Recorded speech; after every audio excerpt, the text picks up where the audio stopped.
सही जुड़ाल रही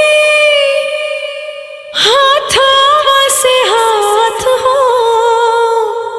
सांस जब टूटी पिया तबे छूटी साथ हो,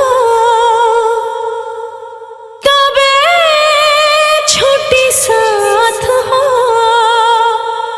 जुदा नहीं कर पाई कोनो उलझन बन